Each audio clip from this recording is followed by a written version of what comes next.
Stay tuned to Kids Corner and set free from all tensions and worries.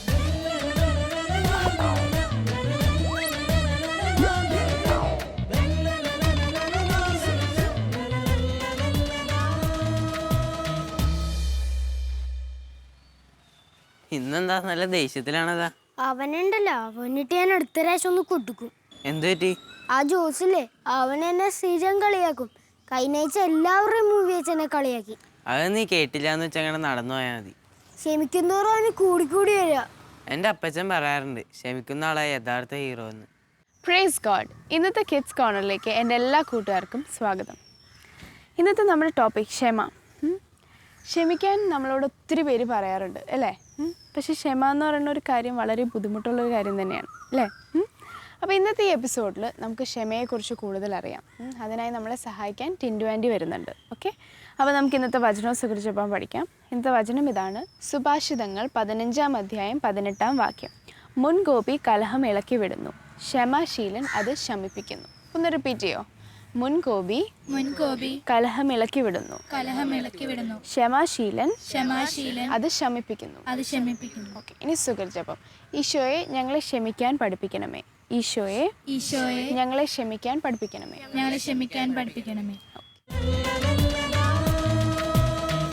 ശരിക്കും നമ്മൾ ഈശോയെ പറ്റി കേട്ടിട്ടുള്ളത് ഈശോയുടെ സ്നേഹം എന്ന് പറഞ്ഞാൽ എന്ത് സ്നേഹമാണ്? ക്ഷമിക്കുന്ന സ്നേഹമാണ് അല്ലേ? അപ്പോൾ ഈശോ നമ്മളുടെ ആരാ? നമ്മുടെ അപ്പനാണ്. അപ്പോൾ നമ്മൾ ഈശോയുടെ മക്കളായ നമ്മളുടെ ഓരോരുത്തരുടെയും സ്വഭാവം എങ്ങനെയായിരിക്കണം? ഈശോയുടെ സ്വഭാവത്തിന്, അപ്പൻ്റെ സ്വഭാവത്തിനോട് വളരെ തുലനപ്പെട്ട് നിൽക്കുന്ന അല്ലെ സാമ്യമുള്ളതായിരിക്കണം അല്ലേ? അപ്പോൾ ക്ഷമിക്കുക എന്ന് പറയുന്നത് നമുക്ക് വളരെ ആവശ്യമുള്ളൊരു കാര്യമാണ്. പിന്നെ മനുഷ്യർക്ക് മാത്രമേ ക്ഷമിക്കാൻ പറ്റുള്ളൂ അല്ലേ? മനുഷ്യർക്കാണ് ക്ഷമിക്കാൻ പറ്റുന്നത്. മൃഗങ്ങൾക്ക് ക്ഷമിക്കാൻ പറ്റുമോ? പറ്റത്തില്ല. മൃഗങ്ങളുടെ സ്വഭാവത്തിൽ അവർക്ക് അങ്ങനെയൊന്നുമില്ല. അവർ എന്തെങ്കിലും അങ്ങോട്ടും ഇങ്ങോട്ടും ആക്രമണം ഉണ്ടായിക്കഴിഞ്ഞാൽ അവർ ആക്രമിച്ച് തന്നെ തീർക്കും അല്ലേ? അല്ല, ഒന്നുകിൽ ഒരു മൃഗം മറ്റൊരു മൃഗത്തെ കൊന്നു തിന്നും. പക്ഷേ ഈശോയുടെ സ്വഭാവം മക്കളായി നമുക്ക് കിട്ടിയിരിക്കുന്നത് കൊണ്ട് നമ്മൾ ശരിക്കും ക്ഷമിക്കേണ്ടത് വളരെ ആവശ്യമാണ്. നമ്മൾ തന്നെ ഓർത്ത് നോക്കിയേ, നമ്മളോട് എത്രയോ പേര് ക്ഷമിച്ചതിൻ്റെ ഫലമായിട്ടാണ് നമ്മൾ സന്തോഷമായിട്ടിരിക്കുന്നത്. നമ്മുടെ അപ്പൻ്റെ കാര്യം എടുത്താലും, നമ്മുടെ അമ്മയായാലും, നമ്മളെ ക്ലാസ്സിൽ പഠിപ്പിക്കുന്ന ടീച്ചറാണെങ്കിലും, നമ്മൾ ചിലപ്പോൾ ചില മാത്സൊക്കെ ചെയ്യുമ്പോൾ അല്ലെങ്കിൽ വേറെ എന്തെങ്കിലുമൊക്കെ എഴുതിക്കൊണ്ട് ചെല്ലുമ്പോൾ എത്ര പ്രാവശ്യം പറഞ്ഞിട്ടും മനസ്സിലാവാതെ റിപ്പീറ്റഡായിട്ട് നമ്മൾ തെറ്റ് ആവർത്തിച്ചിട്ടുണ്ട്. പക്ഷേ ആ ടീച്ചറൊക്കെ ചിലപ്പോൾ നമ്മളെ സ്നേഹപൂർവ്വം തിരുത്തിയതോ അവരങ്ങനെ ക്ഷമിച്ചപ്പോഴോ ഒക്കെയാണ് നമ്മളിപ്പോൾ ഇത്രയും ഒരു സന്തോഷത്തിലായിരിക്കുന്നത്. മനുഷ്യർക്ക് മാത്രമേ അത് ചെയ്യാനായിട്ട് സാധിക്കുകയുള്ളൂ. അപ്പോൾ ഈശോയുടെ ആ ഒരു സ്വഭാവ ഗുണം നമ്മളിലും വരേണ്ടത് വളരെ ആവശ്യമാണ്. നമ്മൾ മറ്റുള്ളവരെ ശ്രേഷ്ഠരായിട്ട് കാണേണ്ടത് ആവശ്യമാണ്. അതുകൊണ്ട് നമ്മൾ എല്ലാവരോടും ക്ഷമിക്കേണ്ടതും ആവശ്യമാണ്. നമ്മളെ ദ്രോഹിച്ചവരോട് നമ്മൾ എങ്ങനെ ക്ഷമിക്കുക? ശരിക്കും പറഞ്ഞാൽ ഈശോ പറഞ്ഞിരിക്കുന്ന പല കാര്യങ്ങളും നമ്മൾ ലോകം പറഞ്ഞിരിക്കുന്ന പല കാര്യങ്ങളോട് വളരെ ഉൾട്ടായിട്ടുള്ള കാര്യങ്ങളാണ്. ദ്രോഹിച്ചവരോട് ക്ഷമിക്കുക, ഒരു കർണത്തടിക്കുന്നവന് മറ്റേ കർണം കൂടെ കാണിച്ചു കൊടുക്കുക. പക്ഷേ ലോകത്തിൻ്റെ ഒരവസ്ഥയിൽ ഇത് ശരിക്കും ഭയങ്കര ഫൂളിഷ്നെസ്സാണ്, മണ്ടത്തരമാണ് അല്ലേ? അതുപോലെ തന്നെ നമ്മളൊക്കെ ഹീറോയിസം എന്ന് വെച്ച് കണ്ടിരിക്കുന്ന കാര്യങ്ങൾ, ഒരു റിയൽ ഹീറോ എന്താണ്? വലിയ തെറുപ്പനായിട്ടുള്ള ഡയലോഗുകളൊക്കെ പറഞ്ഞ് വളരെ എത്ര ദ്രോഹം ചെയ്താലും ഏത് മാർഗം സ്വീകരിച്ചാലും ലക്ഷ്യം മാത്രം നോക്കി അത് ലക്ഷ്യം പ്രാപിച്ചിട്ട് വലിയ ഹീറോ ആയിട്ട് നടന്നു പോകുന്ന ഒരാളെയാണ് നമ്മളൊരു റിയൽ ഹീറോ ആയിട്ട് ലോകം നമുക്ക് പറഞ്ഞു തന്നിരിക്കുന്നത്. പക്ഷേ ഈശോ അതിനെ തിരിച്ച ഒരു കാര്യമാണ്. നമ്മളെ മറ്റുള്ളവർ ദ്രോഹിച്ചാലും നമ്മൾ അവരോട് ക്ഷമിക്കണമെന്ന് പറയുന്ന ഒരു സ്നേഹമാണ് ഈശോയുടെ സ്നേഹം. അതുകൊണ്ടാണ് ഈ വിശുദ്ധ മരിയഗൊരേത്തി പോലുള്ള വിശുദ്ധ മരിയഗൊരേത്തിയുടെ ജീവിതചരിത്രം നിങ്ങൾ വായിച്ചിട്ടുണ്ടായിരിക്കും, നിങ്ങൾ കേട്ടിട്ടുണ്ടായിരിക്കും. അലക്സാണ്ടർ മരിയഗൊരേത്തിയോട് എത്രയോ വലിയ നീചമായ ഒരു കാര്യമാണ് ചെയ്തത് അല്ലേ? അവളുടെ ജീവൻ പോലും എടുക്കത്തക്ക രീതിയിൽ അലക്സാണ്ടർ അവളോട് പ്രതികരിച്ചു, അവൻ്റെ ഇഷ്ടത്തിനെതിരെ നിന്നപ്പോൾ. അപ്പം മരിയഗൊരേത്തി മരിക്കാറായ സമയത്ത് മരിയഗൊരേത്തിയെ കുമ്പസാരിപ്പിക്കാൻ വന്ന പുരോഹിതൻ ചോദിക്കുന്നുണ്ട്, നിനക്ക് അലക്സാണ്ടറിനോട് വിഷമമുണ്ടോ? നിനക്ക് അലക്സാണ്ടറിനോട് ദേഷ്യം വല്ലതും ഉണ്ടെന്നാണ് അച്ഛൻ ഉദ്ദേശിച്ചത്. അപ്പോൾ മരിയഗൊരേത്തി പറയുന്നൊരു കാര്യമുണ്ട്, ഇല്ലച്ചാ, ഒരിക്കലും എനിക്ക് അലക്സാണ്ടറിനോട് വിഷമമില്ല, ദേഷ്യമില്ല. കാരണം സ്വർഗത്തിൽ അലക്സാണ്ടറിനെ കാണാൻ പറ്റും, നിത്യതയിൽ എനിക്ക് അവനെ കണ്ടുമുട്ടാൻ പറ്റും എന്നുള്ളൊരു പ്രത്യാശ എനിക്കുണ്ട് എന്ന് പറഞ്ഞു. അപ്പോൾ അനേകം വിശുദ്ധർ അവരോട് പലരും ചെയ്ത ചെറുതും വലുതുമായ കാര്യങ്ങൾ ഈശോയെ പ്രതി ക്ഷമിച്ച്, ദ്രോഹിക്കുന്നവരോട് പോലും ക്ഷമിച്ചാണ്, അങ്ങനെ ത്യാഗം സഹിച്ചാണ് അവർ വിശുദ്ധിയിലേക്ക് നടന്നു വന്നത്. അപ്പോൾ നമ്മൾ മനസ്സിലാക്കേണ്ട ഒരു കാര്യം, പലപ്പോഴും നമുക്ക് ഹീറോയിസം എന്ന് പറഞ്ഞു കഴിഞ്ഞാൽ ഇങ്ങനെ മറ്റുള്ളവർ എന്ത് പറഞ്ഞാലും അതിനെതിര് പറയുക, മറ്റുള്ളവർ ദ്രോഹിക്കുന്നതിന് പകരം കൊടുക്കുക, അങ്ങനെ പകരം കൊടുത്ത് എല്ലാവരുടെ മുന്നിൽ ഷൈൻ ചെയ്ത് സ്റ്റാർ ആവുന്നവനെയാണ് നമ്മൾ ഹീറോ എന്ന് പറയുന്നത്. പക്ഷേ ഈശോ പറയുന്ന റിയൽ ഹീറോയിസം എന്ന് പറഞ്ഞാൽ നമ്മളെ ദ്രോഹിച്ചാലും ദ്രോഹിക്കുന്നവനോട് പോലും സാരമില്ല, പോട്ടെ, അല്ലെങ്കിൽ അവനെ ഞാൻ മനസ്സിലാക്കുന്നു, അവൻ്റെ സാഹചര്യങ്ങളെ പ്രതി ഞാൻ അവനെ മനസ്സിലാക്കുന്നു എന്ന് പറഞ്ഞ് ക്ഷമിക്കുന്നൊരു സ്നേഹം, അതാണ് ശരിക്കും റിയലായിട്ടുള്ളൊരു ഹീറോയിസം. അതുകൊണ്ടാണ് നമ്മൾ പറയുന്നത് ശരിക്കും ദ്രോഹിക്കുന്നവരോട് പോലും നമ്മൾ ക്ഷമിക്കണമെന്ന്. ആൻറ്റി, ക്ഷമിക്കണമെന്നുണ്ട്, പക്ഷെ സാധിക്കുന്നില്ല. അതെന്തുകൊണ്ടാണ്? ക്ഷമിക്കുക എന്ന് പറഞ്ഞാൽ ശരിക്കും പറഞ്ഞാൽ അത് പരിശുദ്ധാത്മാവിൻ്റെ ഒരു ഫലമാണ്, ഒരു ഫ്രൂട്ടാണ് പരിശുദ്ധാത്മാവിൻ്റെ. നമ്മൾ മനുഷ്യർക്ക് ശരിക്കും പറഞ്ഞാൽ നമ്മളെ ദ്രോഹിച്ചവരോടോ അല്ലെ നമുക്ക് ഇറിറ്റേഷൻ തരുന്ന അല്ലെ നമുക്ക് ഇഷ്ടമില്ലാത്തൊരു സ്വഭാവമുള്ള ഒരാളോട് ക്ഷമിക്കാൻ ശരിക്കും മനുഷ്യർക്ക് പ്രയാസമായ ഒരു കാര്യമാണ്. നമ്മൾ ആദ്യം പറഞ്ഞല്ലോ, ഇത് ഈ ദൈവത്തിൻ്റെ സ്വഭാവമാണ്. ദൈവത്തിൻ്റെ സ്വഭാവം നമുക്ക് സ്വീകരിക്കണമെങ്കിൽ നമ്മൾ ഈശോയോട് ഇങ്ങനെ ഇത് ചോദിച്ചുകൊണ്ടിരിക്കണം, അല്ലെ ഈ ഒരു സ്നേഹം നമ്മുടെ ഹൃദയത്തിലേക്ക് ഒഴുകിക്കൊണ്ടിരിക്കണം. അപ്പം ഈശോയുടെ സ്നേഹത്തിൽ നിന്ന് ആ സ്നേഹം ഇങ്ങനെ ഒഴുകി നമ്മുടെ ഹൃദയത്തിലേക്ക് വരുമ്പോൾ മാത്രമാണ് നമ്മൾ സംസാരിക്കുന്നവരോട്, നമ്മളെ ഇങ്ങനെ പ്രശ്നത്തിൽ പെടുത്തുന്നവരോട്, നമ്മളെ കുറ്റപ്പെടുത്തുന്നവരോട്, നമ്മളെ ദ്രോഹിക്കുന്നവരോടൊക്കെ നമുക്ക് ക്ഷമിക്കാനായിട്ട് പറ്റും. അപ്പോൾ മനുഷ്യർക്ക് അസാധ്യമായ ഈ ഒരു കാര്യം നമ്മൾ സ്വീകരിക്കാനായിട്ട് നമ്മൾ ഇങ്ങനെ നമുക്കൊരു ക്ഷമയില്ലാത്ത അവസ്ഥ വരുമ്പോഴത്തേനും ഭയങ്കരമായിട്ട് അവരോട് ഇറിറ്റേഷൻ തോന്നുമ്പോഴേക്കും നമ്മൾ കൂടെ നമ്മൾ കുമ്പസാരത്തിലൂടെ അനുദപിച്ച് നമ്മൾ പറയുകയും ഈ ദിവ്യകാരുണ്യത്തിൻ്റെ മുന്നിൽ നമ്മൾ ആരാധനയ്ക്ക് മുന്നിലൊക്കെ നമ്മൾ ഇരിക്കുമ്പോഴത്തേനും ഈശോയോട് ഇങ്ങനെ പറയും, ഈശോ ഈ സ്നേഹം എന്നിലേക്ക് ഒഴുക്കണേ, മറ്റുള്ളവരെ ക്ഷമിച്ച് സ്നേഹിക്കാൻ, മറ്റുള്ളവരോട് കരുണയോടെ സംസാരിക്കാൻ പഠിക്കുന്നൊരു സ്നേഹത്തിലേക്ക് എന്നെ സഹായിക്കണേ എന്ന് നമുക്ക് പ്രാർത്ഥിക്കാം. പരിശുദ്ധാത്മാവിൻ്റെ ഫ്രൂട്ടായതുകൊണ്ട് പരിശുദ്ധാത്മാവിനോട് നമുക്ക് ചോദിച്ചു വാങ്ങിക്കാം, ഈ ഒരു കൃപയ്ക്ക് വേണ്ടി നമുക്ക് ചോദിക്കാം. പിന്നെ പലപ്പോഴും നമ്മൾ വ്യക്തിപരമായിട്ടുള്ളൊരു പ്രാർത്ഥനയുടെ സമയത്ത്, അതായത് ഞാനും ഈശോയും മാത്രം ഇരിക്കുന്നൊരു സമയത്ത് നമുക്ക് ഈ ഒരു ഈശോയോട് ഇങ്ങനെ നമുക്ക് പറയാം, ഈശോയെ ഇന്ന വ്യക്തിയോട് എനിക്ക് ക്ഷമിക്കാൻ പറ്റുന്നില്ല, അല്ലെ ഏതെങ്കിലും വ്യക്തിക്ക് എന്നോട് ശത്രുതയുണ്ട്, എന്നോട് വേദനയുണ്ട് എന്ന് നമ്മൾ മനസ്സിലാക്കി കഴിഞ്ഞാൽ ഈശോയോട് ഇങ്ങനെ പറയാം, ഈശോയെ നിൻ്റെ സ്നേഹം ഒഴുക്കി ഈ വ്യക്തിയോട് ക്ഷമിക്കാനുള്ള കൃപ എനിക്ക് തരണേ. അതൊരു മെത്തേഡാണ്. ഇനി ആ ഒരു വ്യക്തിപരമായ പ്രാർത്ഥനയിൽ നമുക്ക് അയാളെ അനുഗ്രഹിച്ച് പ്രാർത്ഥിക്കാം. ഈ വ്യക്തിയോട്, ഈശോയെ ഞാൻ ഇദ്ദേഹത്തോട് അല്ലെങ്കിൽ ഇവളോട്, എൻ്റെ ഈ കൂട്ടുകാരിയോട് അല്ലെങ്കിൽ കൂട്ടുകാരനോട് പൂർണ്ണമായിട്ടും ക്ഷമിക്കുന്നു. എനിക്ക് ക്ഷമിക്കാൻ പൂർണ്ണമായിട്ട് എനിക്ക് പറ്റുന്ന കാര്യമല്ല, പക്ഷേ ഈശോ എന്നെ സഹായിച്ചാലേ എനിക്ക് ക്ഷമിക്കാൻ പറ്റത്തുള്ളൂ. പൂർണ്ണമായിട്ട് ക്ഷമിക്കുന്നു, അവളെ അനുഗ്രഹിക്കണേ, അവനെ അനുഗ്രഹിക്കണേ എന്ന് പ്രാർത്ഥിക്കാം. അല്ലെന്നുണ്ടെങ്കിൽ നമുക്ക് ഇങ്ങനെ പ്രാർത്ഥിക്കാം, ഈശോയെ പല സാഹചര്യങ്ങളിലൊക്കെ പെട്ടതുകൊണ്ടായിരിക്കുമല്ലോ ഇയാൾ ഇങ്ങനെയൊക്കെ കോപിക്കുകയും ഇങ്ങനെയൊക്കെ ഇറിറ്റേഷൻസ് തരികയും ഇങ്ങനെയൊക്കെ ദേഷ്യപ്പെടുകയും ഒക്കെ ചെയ്യുന്നത്. അപ്പോൾ അതുകൊണ്ട് ആ സാഹചര്യത്തെ നമ്മൾ മനസ്സിലാക്കിക്കൊണ്ട് ഇതുകൊണ്ടായിരിക്കുമല്ലോ ഇങ്ങനെ നമുക്ക് കിട്ടിയ ഒരു അറിവനുസരിച്ചല്ലേ നമ്മൾ പറയത്തുള്ളൂ. നമ്മളോടിപ്പോൾ ഒരു ക്വിസ് കോമ്പറ്റീഷന് പോവുകയാണ്, നമുക്കറിയാവുന്ന ക്വസ്റ്റ്യൻ ചോദിച്ചാലേ നമുക്ക് പറയാൻ പറ്റത്തുള്ളൂ. അപ്പോൾ അവർക്ക് കിട്ടിയിരിക്കുന്ന ബോധ്യങ്ങളും അവർക്ക് കിട്ടിയിരിക്കുന്ന അറിവുകളും ഒക്കെ അത്രേ ഉള്ളായിരിക്കും, അല്ലെ അവരുടെ സാഹചര്യങ്ങളിൽ അവർക്ക് പ്രശ്നങ്ങളുണ്ടായിരിക്കും. നമ്മൾ ചിലപ്പോൾ വിചാരിക്കും ഒരു സ്കൂളിലോട്ട് ടീച്ചർ വരും, ഈ ടീച്ചർ തന്നെ ഇങ്ങനെ, ഈ ടീച്ചർ എന്ത് പറഞ്ഞാലും ദേഷ്യപ്പെടുന്നല്ലോ. ചിലപ്പം രാവിലെ ടീച്ചർ വളരെ ധൃതി വിട്ട് വളരെ പ്രശ്നങ്ങളിൽ നിന്ന് ഓടി സമയത്തിന് സ്കൂളിൽ വന്നതായിരിക്കും. ആ സമയത്തായിരിക്കും നമ്മൾ ഒരു തെറ്റ് കാണിച്ചത്, അതായിരിക്കും മിസ്സിനെ ചിലപ്പം കൂടുതൽ ഇറിറ്റേറ്റ് ചെയ്യിപ്പിച്ചത്. അപ്പോൾ അതുകൊണ്ട് പലപ്പോഴും സാഹചര്യങ്ങളായിരിക്കാം. അപ്പോൾ അതുകൊണ്ട് അവരുടെ സാഹചര്യങ്ങളെ അനുഗ്രഹിക്കണേ, ഈ വ്യക്തിയെ അനുഗ്രഹിക്കണേ, അങ്ങനെ നമ്മൾ ന്യായീകരിച്ച് നമ്മൾ പ്രാർത്ഥിക്കാനായിട്ടൊക്കെ തുടങ്ങിക്കഴിയുമ്പോൾ നമുക്ക് പതിയെ ഇതിങ്ങനെ റിപ്പീറ്റ് ചെയ്യുമ്പോൾ നമുക്ക് പതുക്കെ അയാളോട് ക്ഷമിക്കാൻ പറ്റും. വലിയ സ്നേഹം ആ ഒരാളെ പിന്നെ നമ്മൾ വേറൊരു സ്ഥലത്ത് വെച്ച് കാണുന്ന സമയത്ത് നമ്മൾ വിചാരിക്കുന്നതിനൊക്കെ ചിലപ്പം കൂടുതലായിട്ട് അയാൾ നമ്മളെ സ്നേഹിക്കുന്നതായിട്ട് നമുക്ക് തോന്നും. ഇങ്ങനെയൊക്കെയാണ് നമുക്ക് ക്ഷമിക്കാനായിട്ട് പറ്റുന്നത്, നമ്മളെ ദ്രോഹിക്കുന്നവരോട് ക്ഷമിക്കാനായിട്ടൊക്കെ പറ്റുന്നത്.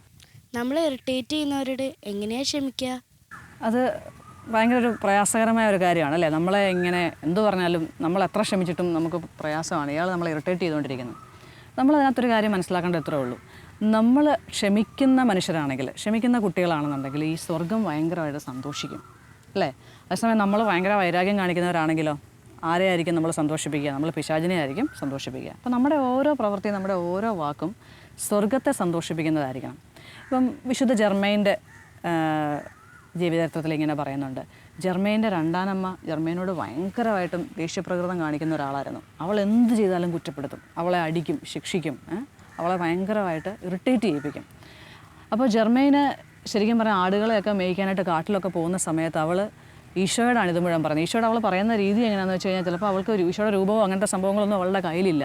അവളവിടെ ആ കാട്ടിൽ കിടക്കുന്ന 2 കമ്പുകൾ തമ്മിൽ കൂട്ടിച്ചേർത്ത് ഒരു കുരിശ് രൂപം ഉണ്ടാക്കി അവിടെ കുത്തിവെച്ച് അവിടെ ഇരുന്ന് ഈശോയോട് ഇങ്ങനെ സംസാരിക്കാൻ തുടങ്ങും. ഈശോയെ അമ്മയോട് അങ്ങനെ ക്ഷമിച്ച് പ്രാർത്ഥിക്കാൻ തുടങ്ങും. അങ്ങനെ ഈശോയുടെ സ്നേഹം ഒഴുക്കി അല്ലെങ്കിൽ അങ്ങനെ എപ്പോഴും അനുദിനം അവൾ അതങ്ങനെ ചെയ്യുന്നത് കൊണ്ട് അവൾക്ക് രണ്ടാനമ്മയോട് ഒരു തരത്തിലുള്ള ദേഷ്യവും അവൾക്കില്ലായിരുന്നു. അപ്പം വിശുദ്ധരൊക്കെ ചെയ്ത ഒരു മാർഗ്ഗം അതങ്ങനെയാണ്. പിന്നെ നമ്മളൊരു കാര്യം ഓർക്കണം, നമ്മൾ ഇങ്ങനെ മറ്റുള്ളവരെ നമ്മളെ ഇറിറ്റേറ്റ് ചെയ്യുമ്പോഴത്തേക്കും നമ്മളിങ്ങനെ ക്ഷമിക്കാതെ മുന്നോട്ട് പോയി കഴിഞ്ഞാൽ നമുക്ക് തന്നെയാണ് ഇത് ശരിക്കും പറഞ്ഞാൽ പാരയായിട്ട് മാറുന്നത്. ക്ഷമിക്കാത്ത സ്നേഹം അപ്പോൾ ഇങ്ങനെയാണ്. അതിങ്ങനെ മുറിവ് ഉണങ്ങാത്തിടത്തോളം കാലം, മുറിവ് നമ്മൾ വെച്ച് കെട്ടാത്തിടത്തോളം കാലം അതിങ്ങനെ പഴുത്ത് അത് കൂടുതൽ ഡേഞ്ചറായിട്ട് മാറിക്കൊണ്ടിരിക്കും. മിക്ക ആൾക്കാർക്കും വലിയ വലിയ അസുഖങ്ങൾ വരെ വരുന്നത് ചിലപ്പം ചിലർക്ക് അലർജി ആയിട്ട്, ആസ്മയായിട്ട്, അല്ലെ ചില മാറാ രോഗങ്ങളുടെ പോലും ബേസ് ശരിക്കും പറഞ്ഞാൽ അവർക്ക് ക്ഷമിക്കാൻ പറ്റാത്ത അവസ്ഥയാണ്. അപ്പോൾ ക്ഷമ കൊണ്ട് ആർക്ക് തന്നെയാണ് ഗുണം? ശരിക്കും പറഞ്ഞാൽ നമുക്ക് തന്നെയാണ് ഗുണം. നമ്മളിങ്ങനെ ഇറിറ്റേറ്റഡ് ആവാതിരിക്കുകയും അവരെ സ്നേഹിക്കുകയും അവരോട് ക്ഷമിക്കുകയും ചെയ്യുമ്പോൾ നമ്മുടെ തന്നെ ആരോഗ്യമാണ് ശരിക്കും നല്ലതാകുന്നത്. അപ്പം ശരിക്കും പറഞ്ഞാൽ ക്ഷമയെന്ന് പറഞ്ഞ ഒരു കാര്യം നമ്മുടെ ശരീരത്തിന് മാത്രം ഗുണം ചെയ്യുന്ന കാര്യമല്ല, മനസ്സിനും ആത്മാവിനും ഒക്കെ ഗുണം ചെയ്യുന്ന കാര്യമാണ്. അപ്പോൾ അത് ചെയ്യാത്തിടത്തോളം കാലം നമ്മുടെ മനസ്സിൻ്റെ ആരോഗ്യം പോവും, ശരീരത്തിൻ്റെ ആരോഗ്യം പോവും, നമ്മുടെ ആത്മാവിൻ്റെ ആരോഗ്യവും നഷ്ടപ്പെടും. അപ്പോൾ സ്വർഗം സന്തോഷിക്കുന്നു, അതൊരു കാര്യം, അതാണ് ഏറ്റവും വലിയ കാര്യം അല്ലേ. അതുപോലെ തന്നെ ഈ മനുഷ്യരായിട്ട് നമ്മൾ ചുറ്റും ജീവിക്കുന്ന സമയങ്ങളിൽ മറ്റുള്ളവരോട് ക്ഷമിച്ചും അങ്ങനെ നമുക്ക് എല്ലാവർക്കും മുന്നോട്ട് പോകാൻ പറ്റും. നമ്മളല്ല അതിൻ്റെ പ്രൊഡക്റ്റാണ്. നമ്മൾ നമ്മുടെ ജീവിതാവസാനം വരെ പോകുമ്പോൾ അനേകർ നമ്മളോട് ക്ഷമിച്ചതിൻ്റെ, നമുക്ക് പലതും വിട്ടു തന്നതിൻ്റെ പ്രോഡക്റ്റുകളാണ് നമ്മളെല്ലാവരും. അപ്പോൾ അതുകൊണ്ട് നമ്മളും അത് തന്നെ ചെയ്യാനായിട്ട് തയ്യാറാവണം. ആൻറ്റി പറഞ്ഞത് കേട്ടോ, ക്ഷമിച്ചില്ലെങ്കിൽ രോഗങ്ങൾ വരെ വരാൻ സാധ്യതയുണ്ട്. അപ്പം നിങ്ങൾ ഈ ചെറിയ പ്രായത്തിൽ തന്നെ ക്ഷമ ഒരു ശീലമാക്കണം. ക്ഷമിക്കുക എന്ന് പറഞ്ഞാൽ ഒട്ടും എളുപ്പമുള്ള കാര്യമല്ല. അത് നമ്മൾ പലപ്പോഴും വേണമെന്ന് വിചാരിച്ചാലും സാധിക്കാറില്ല. അപ്പോൾ നമ്മൾ എന്ത് ചെയ്യണം? പ്രാർത്ഥിക്കണം. നമുക്ക് ക്ഷമിക്കാൻ പറ്റണേ എന്ന് പ്രാർത്ഥിക്കണം. അപ്പോൾ നമ്മളെ കൊണ്ടത് സാധിക്കും. കഴിഞ്ഞ ആഴ്ച പഠിച്ച ഗെയിം ഓർമ്മയുണ്ടോ? ഈ ആഴ്ച ഒരു പുതിയ ഗെയിമാണ്. അപ്പോൾ അതിനു മുമ്പ് നമുക്ക് വചനവും സുഹൃജപോ ഏറ്റുപറയാം. സുഭാഷിതങ്ങൾ 15-ാം അധ്യായം 18-ാം വാക്യം. മുൻകോപി കലഹമിളക്കി വിടുന്നു, ക്ഷമാശീലൻ അത് ശമിപ്പിക്കുന്നു. ഓക്കെ, സുഹൃജപം. ഈശോയെ ഞങ്ങളെ ക്ഷമിക്കാൻ പഠിപ്പിക്കണമേ.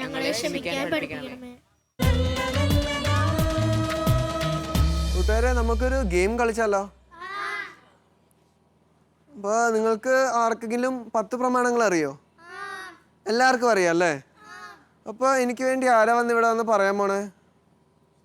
മോള് പറയോ? അപ്പാ. I am the Lord your God. You shall have no other gods before me. You shall not take the name of the Lord your God in vain. You shall keep holy the Sabbath day.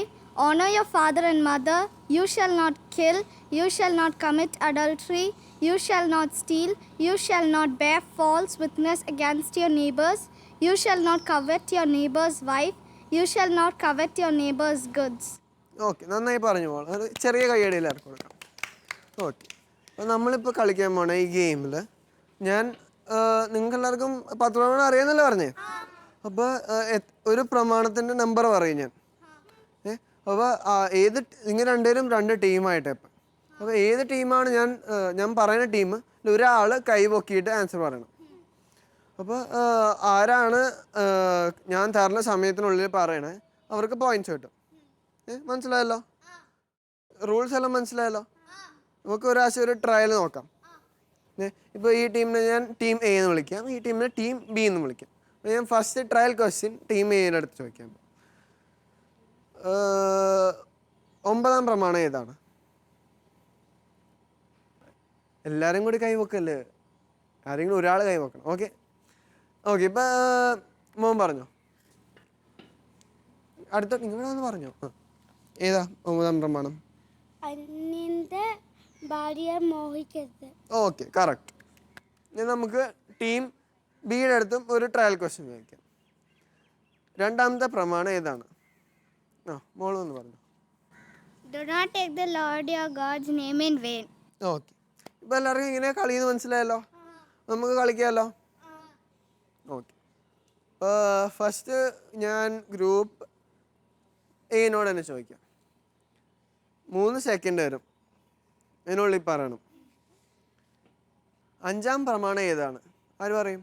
Okay, വേഗം ഓടിയോ. ഏതാണ് 5-ാം പ്രമാണം? Do not kill. Okay, കറക്റ്റാണ്. അപ്പോൾ team എന് 5 points കിട്ടി. Okay, ഇനി team ബിനോടാണ് question. 3-ാം പ്രമാണം ഏതാണ്? മോളോ? Keep holy the Sabbath day. Okay, അതും കറക്റ്റാണ്. അപ്പോൾ ടീം ബിക്കും 5 പോയിന്റ്സ് കിട്ടി. ഓക്കെ, ഇനി നിങ്ങൾ ടീം എയിൽ നിന്ന് നിങ്ങൾ ഒരാളെ സെലക്ട് ചെയ്യും. ഇനി ആ ആൾ മാത്രമേ ആൻസർ ചെയ്യാൻ പാടുള്ളൂ. ടീം ബിയിൽ നിന്നും ഒരാളെ സെലക്ട് ചെയ്യും. അവർ മാത്രം ആൻസർ ചെയ്യാൻ പാടുള്ളൂ. അപ്പോൾ ആരാണ്? സനേനെ എടുക്കാം. ഓക്കെ. ഇപ്പോൾ ടീം എയിൽ ഈ മോൾ ആൻസർ പറയും, ടീം ബിയിൽ ആരും പറയും, ഈ മോൾ പറയും. ഓക്കെ. അപ്പം ഞാൻ ചോദിക്കാൻ പോണ ഏത് പ്രമാണമാണ്, ആ പ്രമാണം നിങ്ങൾക്ക് അറിയാമെങ്കിൽ നിങ്ങളിൽ ആരാണ് ആദ്യം കൈ വെക്കണേ, ആദ്യം കൈ വെക്കിയിട്ട് ആൻസർ അറിയില്ലെന്ന് പറഞ്ഞാൽ -points വരും ഞാൻ. ഓക്കെ. അപ്പോൾ ആരാ അറിയണേ അവരാദ്യം കൈ വെക്കണം. 10 ആൻസർ ചോദിക്കും. 10ാം പ്രമാണം ഏതാണ്?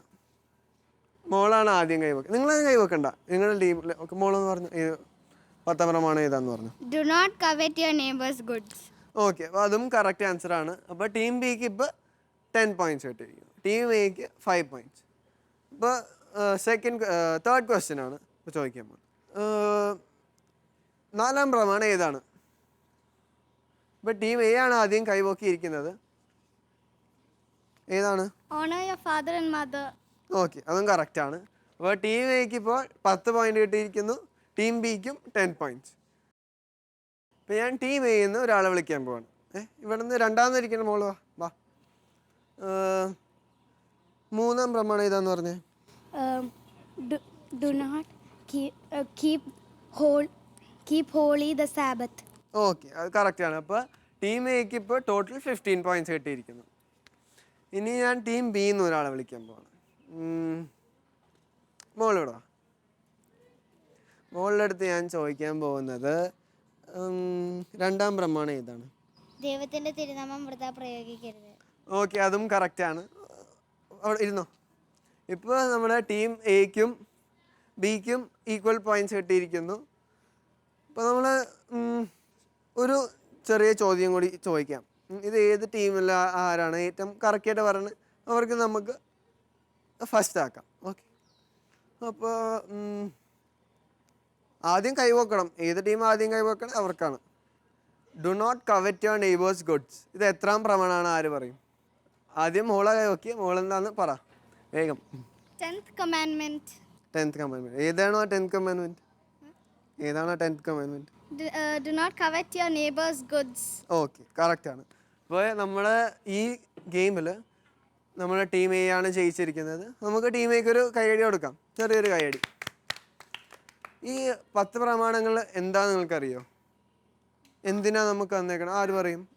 മോൻ പറഞ്ഞു. എന്താ? ആൾക്കാരെ ചീത്തയൊക്കെ ചെയ്യാതിരിക്കാൻ. അത് തന്നെ, നമ്മൾ ചീത്ത കാര്യങ്ങൾ ചെയ്യാതിരിക്കാൻ അല്ലേ? ഇരുന്നു. മോൻ പറഞ്ഞാൽ കറക്റ്റാണ്, നമ്മൾ ചീത്ത കാര്യങ്ങൾ ചെയ്യാതിരിക്കാൻ. ഞാൻ കുറച്ചും കൂടി സിമ്പിളായിട്ട് പറയുകയാണെങ്കിൽ നമ്മൾ ഈ ഓരോ സാധനങ്ങളൊക്കെ വാങ്ങിക്കുമ്പോൾ അതെങ്ങനെ യൂസ് ചെയ്യണേന്നുള്ള ഒരു ഇതുണ്ടാവുമല്ലോ, ഇൻസ്ട്രക്ഷൻ പേപ്പർ. അപ്പോൾ നമ്മളെല്ലാവരും ജീവിതത്തിൽ നമ്മൾ നന്നായിട്ട് ജീവിക്കാൻ വേണ്ടി ദൈവം നമുക്ക് അന്നൊരു ഇൻസ്ട്രക്ഷൻ പേപ്പറാണ് ഈ 10 പ്രമാണങ്ങൾ അല്ലേ? മനസ്സിലായോ? ഓക്കെ. അപ്പോൾ ഈ ഇൻസ്ട്രക്ഷൻ പേപ്പർ നമ്മളെല്ലാം പറയണ പോലെ ചെയ്യണ്ടേ? അല്ലേ? ഇത് ആർക്കും ഒരു ജീവനില്ലാത്ത ചെയ്യണ്ടേ നമ്മൾ? ഓക്കെ. അപ്പോൾ ഈ നമ്മളെല്ലാവരും ഈ 10 പ്രമാണങ്ങൾ എന്ന ഇൻസ്ട്രക്ഷൻ പേപ്പർ എഴുതിയേക്കണ ദൈവം തന്നേക്കണം എല്ലാം കൽപ്പനകൾ നമ്മൾ അനുസരിക്കണം. അപ്പോൾ നമ്മളെന്താകും? ദൈവത്തിൻ്റെ മക്കളാവും അല്ലേ? മക്കളാകും ദൈവമക്കളാകണ്ടേ? ആകണ്ടേ? ഓക്കെ. നിങ്ങളിവിടെ പഠിക്കുന്ന ഗെയിമുകളൊക്കെ നിങ്ങളുടെ കൂട്ടുകാരുടെ കളിക്കുമോ? ഓക്കെ. അപ്പോൾ അടുത്തത് അമ്മാമ്മയുടെ കഥയാണ്. അതിനു മുമ്പ് നമുക്ക് വചനം സുഖിച്ചപ്പോൾ ഏറ്റുപറയാം. സുഭാഷിതങ്ങൾ 15-ാം അധ്യായം 18-ാം വാക്യം. മുൻകോപി കലഹമിളക്കി വിടുന്നു, ക്ഷമാശീലൻ അത് ശമിപ്പിക്കുന്നു. സുഹൃജപം. ഈശോയെ ക്ഷമിക്കാൻ ഞങ്ങളെ പഠിപ്പിക്കണമേ. ഇന്ന് ഞാൻ നിങ്ങൾക്ക് പരിചയപ്പെടുത്താൻ പോകുന്നത് വിശുദ്ധ ജെറാഡ് മെജില്ല. കേട്ടിട്ടുണ്ടോ ഈ വിശുദ്ധനെ പറ്റി? കേട്ടിട്ടുണ്ടോ? വളരെ ചെറുപ്പത്തിലെ വിശുദ്ധനായ ഒരു വ്യക്തി. വിശുദ്ധൻ ജനിച്ചത് ഇറ്റലിയിൽ ഒരു പാവപ്പെട്ട കുടുംബത്തിൽ, അതായത് ഒരു തയ്യക്കാരൻ്റെ മകനായിരുന്നു. വളരെ ചെറുപ്പത്തിലേ തന്നെ ഒരുപാട് ദൈവഭക്തിയിലും ദൈവസ്നേഹത്തിലും വളർന്നു വന്നത്. 5 വയസ്സുള്ളപ്പോൾ ഇവരുടെ വീടിനടുത്തൊരു കപ്പേളയുണ്ട്. കപ്പേളയിൽ പോയി എല്ലാ ദിവസവും പ്രാർത്ഥിക്കുമായിരുന്നു ആ പ്രായത്തിൽ, 5 വയസ്സുള്ളപ്പോൾ. അപ്പോൾ അവിടെ ഒരു മാതാവിൻ്റെ സ്റ്റാച്ചു ഉണ്ട്. ഉണ്ണിയെ പിടിച്ച് നിൽക്കുന്ന ഒരു മാതാവിൻ്റെ രൂപം. അപ്പോൾ എല്ലാ ദിവസവും അവിടെ പോയി മുട്ടുകുത്തി നിന്ന് പ്രാർത്ഥിക്കുമായിരുന്നു. ഒരു ദിവസം ഇങ്ങനെ പ്രാർത്ഥിച്ചുകൊണ്ട് നിൽക്കുമ്പോൾ മാതാവിൻ്റെ അടുത്ത് നിന്ന് ഉണ്ണീശോ ഇവൻ്റെ അടുത്തേക്ക് വന്ന് എന്തോ ഒരുപാട് പരിചയമുള്ളതുപോലെ ഇവനോട് പലതും സംസാരിക്കാൻ തുടങ്ങി. രണ്ടുപേരും കൂടി ഭയങ്കര കൂട്ടായിട്ട് കളിക്കാനും ചിരിക്കാനും ഒക്കെ തുടങ്ങി. എന്നാൽ കുറേ സമയം കഴിഞ്ഞപ്പോൾ ഒരു വെള്ള അപ്പം ഇവന് കൊടുത്ത് വളരെ സന്തോഷത്തോടു കൂടി ഇവൻ വീട്ടിലേക്ക് പോയി. ആ അപ്പവും കൊണ്ട് അവിടെ ചെന്ന് കഴിഞ്ഞ് അമ്മയെ കാണിച്ച്. അപ്പോൾ അമ്മ ചോദിച്ചത് എവിടെ നിന്ന് കിട്ടി?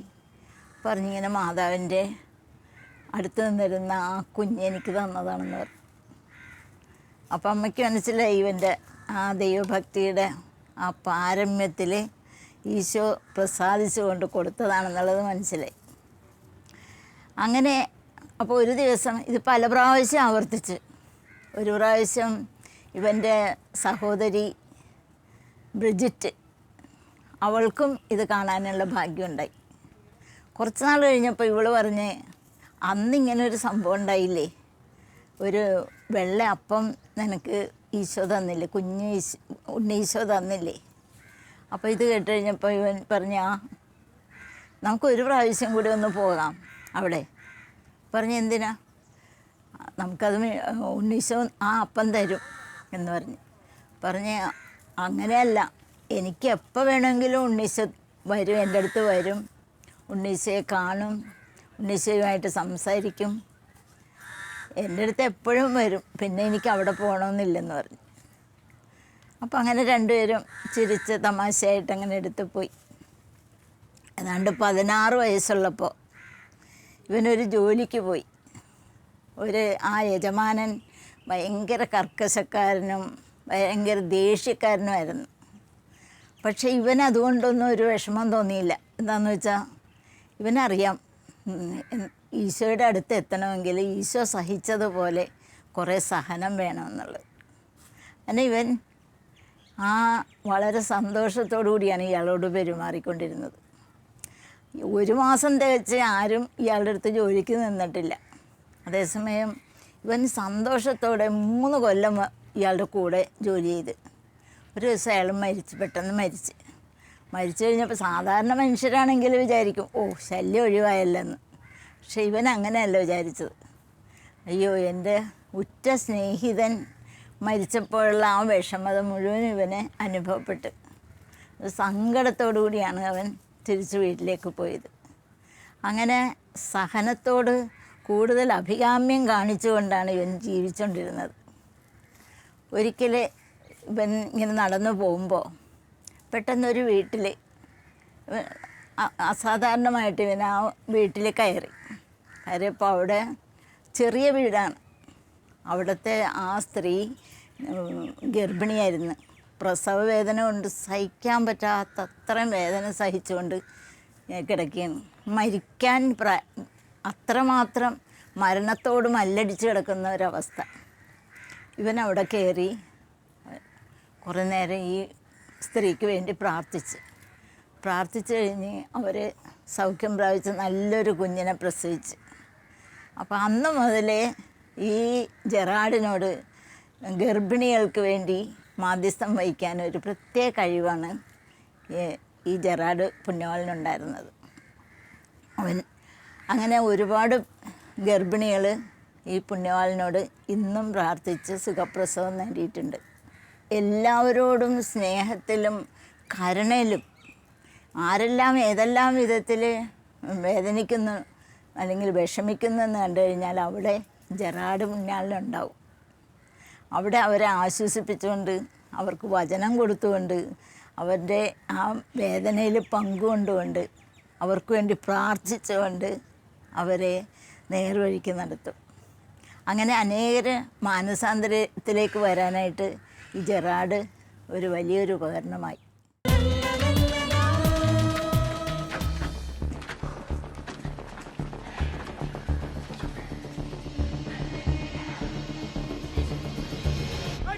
Go, go! Light him up!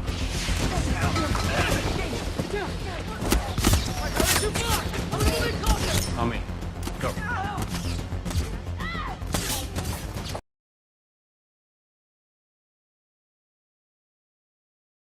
ഇപ്പോൾ വിഷ്വലിൽ കണ്ട കാര്യം നമ്മുടെ വീടുകളിൽ നടക്കാത്തത് കൊണ്ടൊരു യുദ്ധം ഉണ്ടാവാറുണ്ടല്ലേ. നമ്മളുടെ ഫേവററ്റ് ഒരു പരിപാടി ടി വിയിൽ നടക്കുമ്പോൾ അത് പകുതിക്ക് നിർത്തി പഠിക്കാൻ പോകുക ഒരു ബുദ്ധിമുട്ടുള്ള കാര്യം തന്നെയാണ് അല്ലേ. അപ്പോൾ അതിനൊരു ടിപ്പാണ് ഇപ്പോൾ വീഡിയോയിൽ കണ്ടത്. നമ്മൾ തന്നെ ഒരു ടൈം ടേബിൾ ഉണ്ടാക്കി എപ്പോൾ പഠിക്കണം, എപ്പോൾ റെസ്റ്റ് എടുക്കണം, എപ്പോൾ ടി വി കാണണം എന്ന് നമ്മൾ തന്നെ ഒരു ടൈം ടേബിൾ ഉണ്ടാക്കി കഴിഞ്ഞാൽ വളരെ എളുപ്പമായിരിക്കും. നമ്മുടെ മാതാപിതാക്കളോ ടീച്ചേഴ്സോ ഉണ്ടാക്കുമ്പോൾ നമുക്ക് കുറച്ച് ബുദ്ധിമുട്ടായിരിക്കും. അപ്പം നമുക്ക് തന്നെ ചെയ്യാൻ പറ്റിയ പഠിക്കാൻ പോകാനൊരു എളുപ്പമുള്ള കാര്യമായിരിക്കും. വീട്ടിലെ ആ ഒരു യുദ്ധം മാറ്റാൻ നമുക്ക് സാധിക്കും. അപ്പോൾ ഇന്നത്തെ എപ്പിസോഡ് കഴിഞ്ഞു. ക്ഷമയെക്കുറിച്ച് കുറേ കാര്യങ്ങൾ മനസ്സിലാക്കി അല്ലേ. അപ്പോൾ നമുക്കൊന്നും കൂടെ വചനവും സുഖജപവും ഏറ്റു പറഞ്ഞിട്ട് അവസാനിപ്പിക്കാം. സുഭാഷിതങ്ങൾ 15-ാം അധ്യായം 18-ാം വാക്യം. മുൻകോപി കലഹം ഇളക്കി വിടുന്നു, ക്ഷമാശീലൻ അത് ശമിപ്പിക്കുന്നു. ഓക്കെ, സുഖജപം. ഈശോയെ ക്ഷമിക്കാൻ ഞങ്ങളെ പഠിപ്പിക്കണമേ. പഠിപ്പിക്കണമേ. ഓക്കെ, അപ്പോൾ ഇനി നെക്സ്റ്റ് വീക്ക് കാണാം. അതുവരേക്കും ബൈ.